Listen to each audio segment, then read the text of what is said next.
Back in July of 2019, I talked about a raunchy anime that would air in the winter of 2020. That anime was Interspecies Reviewers. I waited patiently till January 11th came around, and to my surprise and my delight, the series was on Funimation's streaming platform. 3 episodes later for the sub and only 1 for the dub, Funimation quietly took this gem of a series off their streaming site, stating, "The series was removed from the service as it falls outside our standards." This started a whirlwind of anger and confusion as anime fans across the world asked the question, why?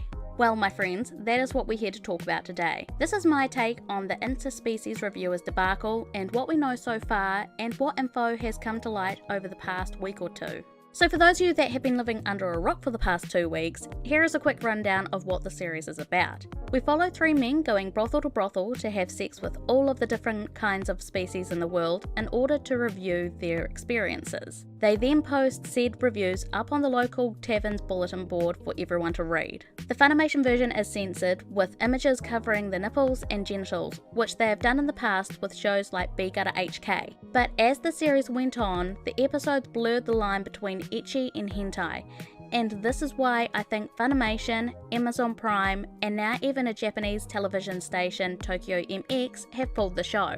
In Tokyo MX's case, they said it was due to organisational reasons, but you and I both know it's due to backlash from airing the anime, as they have had some complaints about a late night anime with sexual content based on brothels. I wonder what anime that could be. Interestingly, the streaming service Anime Lab, which is run by Madman Entertainment in Australia and here in New Zealand, will continue streaming Interspecies Reviewers, posting out a tweet saying, "Attention Interspecies Reviewers fans, we are currently delayed on episodes while we adjust our sourcing of material, but the show will go on at Anime Lab. Please bear with us as we get back up to speed." I think this is a good move on Anime Lab's part, what with everyone dropping Interspecies Reviewers left, right and centre. This could also mean the potential for new customers from overseas wanting to watch the anime legally, as there is no way currently for people in America to do so at this point in time. In saying that, it's hard to know what's going to happen in the future with this series, as Madman and Funimation are merging, meaning Funimation will no longer stream here in New Zealand or in Australia as of the 30th of March 2020. Best case scenario is nothing happens. We get Interspecies Reviewers on Anime Lab, and even better is if we get the dub later down the track, but I'm not holding my breath on that part.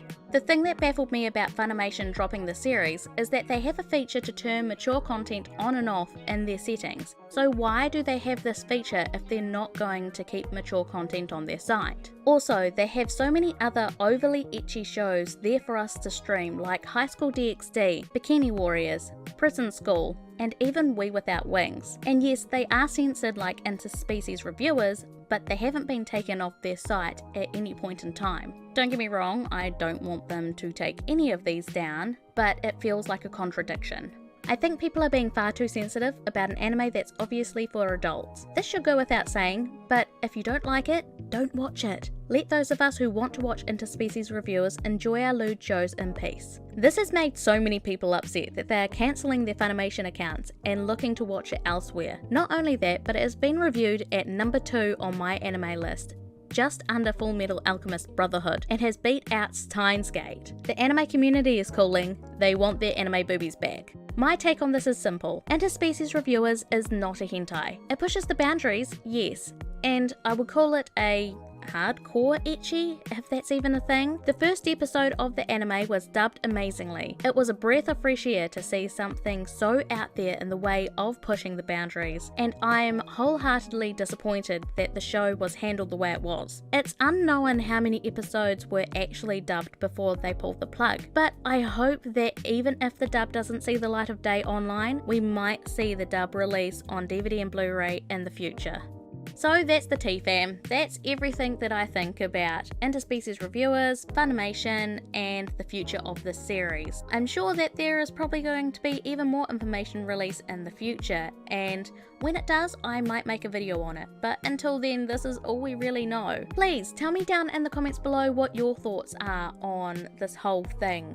Do you think that it was right of Funimation to take it off of their site, or are you in the same boat as me, being bummed out and wishing that it was still there?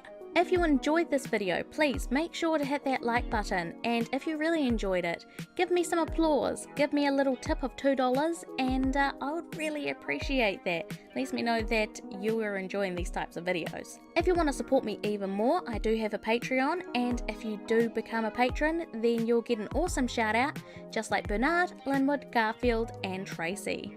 They're all awesome biblioteers, and you can become one as well. So from Motomika guys, thank you so much for watching. Subscribe for more videos like this, and I'll talk to you guys in the next one. Bye bye!